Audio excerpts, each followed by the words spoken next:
کیا ہے، کیسے جور سے بچا جائے، کیسے عدل کو نافذ کیا جائے۔ مولا کائنات کی عدالت کا اعتراف تو پوری دنیا کر رہی ہے، نہ کہ صرف عالم اسلام۔ جب جناب کوفی عنان صاحب UN کے اقوام متحدہ کے جنرل سیکریٹری تھے، تو ایک پوری رپورٹ امام علی کے بارے میں آئی، انٹرنیٹ پر ہے، آپ سرچ کریں، انگلش میں، اردو میں اور زبانوں میں آپ کو مل جائے گی، جس میں اس حقیقت کا اعتراف کیا گیا ہے کہ سب سے بڑا عادل حاکم اگر کوئی گزرا ہے تو امام علی علیہ السلام ہے۔ پھر عربوں سے کہا گیا اپنی مشکلات تم ان کی سیرت کی روشنی میں حل کرو، غیر تو امام علی علیہ السلام کی عظمت کا اعتراف کریں اور اپنے امام علیہ السلام کے ذکر کو بدعت کہیں، یہی مسلمانوں کی تباہی کا سبب ہے۔ آؤ اہل بیت کی طرف، آؤ امام علی علیہ السلام کی سیرت کی طرف۔ یہ سیرت عدل کی سیرت ہے، ظلم کی سیرت نہیں ہے۔ تو تمہیں معلوم ہوگا کہ دنیا میں کس طریقے سے زندگی کو گزارے تاکہ انسان خود نمونے عمل بن جائے دوسروں کے لیے۔ عدالت علوی کس حد تک پہنچی ہے؟ آج دیکھیں انسان ذرا سے فائدے کے لیے اپنے بھائی کو قتل کر دیتا ہے، اپنے بھائی کو چھوڑ دیتا ہے، پوری آبادیاں تباہ کر دیتا ہے، برباد کر دیتا ہے۔ کیوں؟ کس وجہ سے؟ ذرا سے فائدے کے لیے۔ امام علی علیہ السلام کی عدالت کس منزل کے اوپر پہنچی ہوئی ہے؟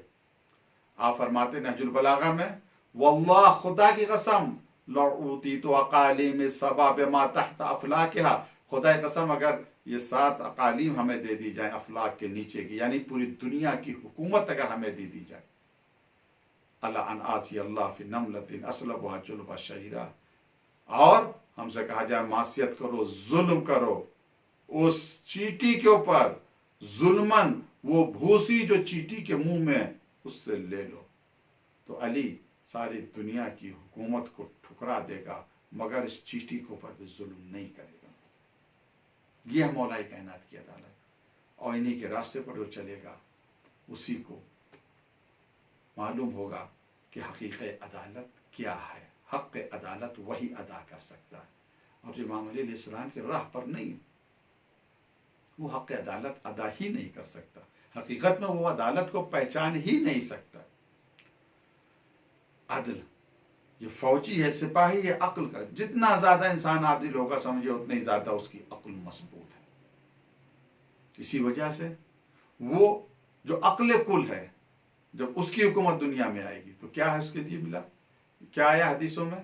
یملور ارضا قسطن و عدلا کما ملئت ظلمن و جورا، زمین کو امام زمانہ امام مہدی اجل اللہ تعالی ظہورہ شریف اس طریقے سے بھر دیں گے عدل و انصاف سے جیسے زمین ظلم و جور سے بھری ہوئی ہے۔ یہ عدل امام زمانہ اس عدل کا انتظار کر رہا ہے، انشاءاللہ قریب وہ عدل و انصاف کی حکومت ہوگی۔ لیکن یہاں پر کچھ لمحوں کے لیے میں آپ کو روکنا چاہتا ہوں، سوچیں، ہمیں سوچنا ہے، آپ کو سوچنا ہے۔ جب امام زمان آئیں گے تو عدل و انصاف کی حکومت ہوگی، بے شک عدل و انصاف کی حکومت ہوگی، پوری دنیا میں عدل ہی عدل ہوگا، عدل کا راج ہوگا۔ لیکن زمانے غیبت میں اندھیرا ہے، تو ہم کیا کریں؟ اندھیرے میں بیٹھے رہیں؟ عقل ہماری کیا کہتی ہے؟ رات اندھیری ہے، سورج ہم نہیں نکال سکتے، سورج جب اپنے وقت پر نکلے گا تب رات کا اندھیرا خود بخود دور ہو جائے گا۔ لیکن کیا ہماری عقل یہ نہیں کہتی کہ جتنا ہم سے ممکن ہو سکے اتنی ہم روشنی کریں؟ کچھ نہیں تو ایک شمع ہی جلا لیں، تھوڑا سا اندھیرا تو چھٹ جائے گا۔ بے شک عدل و انصاف کا سورج اس وقت نکل کر آئے گا جب امام زمانہ کا ظہور ہوگا، لیکن اس کے معنی یہ نہیں ہے کہ ہم اب بالکل اندھیرے میں بیٹھے رہیں۔ جہاں تک ممکن ہو سکے ہمیں چاہیے کہ ہم عدل و انصاف کی شمع کو روشن کریں، ابتدا کریں، کم سے کم اپنے ذات کے ساتھ تو ظلم نہ کریں، عدل سے کام لیں، اپنے گھر میں تو عدل سے کام لیں، انصاف سے کام لیں، اپنے محلے والوں کے ساتھ عدل و انصاف سے کام لیں، اپنے جاننے والوں کے ساتھ عدل و انصاف سے کام لیں۔ جتنا زیادہ شمع روشن کرتے جائیں گے اتنا ہی زیادہ ظلمت کا اندھیرا دور ہوتا چلا جائے گا۔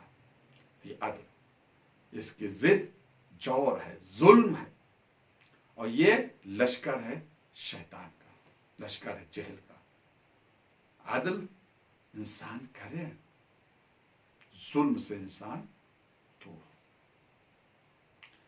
تو عدل کی حقیقت تو حسن خلق ہے۔ میں خلاصہ آپ کے سامنے عرض کروں میرے عزیزو، زیادہ وقت نہیں ہے، غور کریں۔ کیا کہا تھا مرحوم صدرہ نے کہ عدالت یعنی حسن خلق ہے۔ عدالت کیا، حسن خلق ہے کیا؟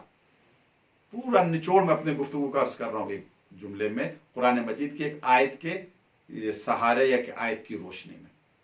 عدل کیا ہے، حسن خلق کیا ہے؟ پیغمبر اسلام حضرت محمد مصطفیٰ صلی اللہ علیہ وسلم مسجد سے نکل رہے ہیں، ایک اعرابی بدو آیا، آپ کے گلے میں ایک چادر، ایک کپڑا، اس نے پیچھے سے چادر کو کھینچا، اتنی زور سے کھینچا کہ گلے کی رگیں سرخ ہو گئیں، موٹی ہو گئیں اور سرخ ہو گئیں۔ ہمارے ساتھ، آپ کے ساتھ خدا نہ کرے اگر کوئی یہ نامناسب حرکت انجام دے تو ہمارا کیا ری ایکشن ہوگا؟ یقیناً غصہ آ جائے گا، یہ کون بدتمیز ہے، اتنی زور سے گردن کو، ہمارے کپڑے کو کھینچ رہا ہے جو گردن میں پڑا ہوا ہے۔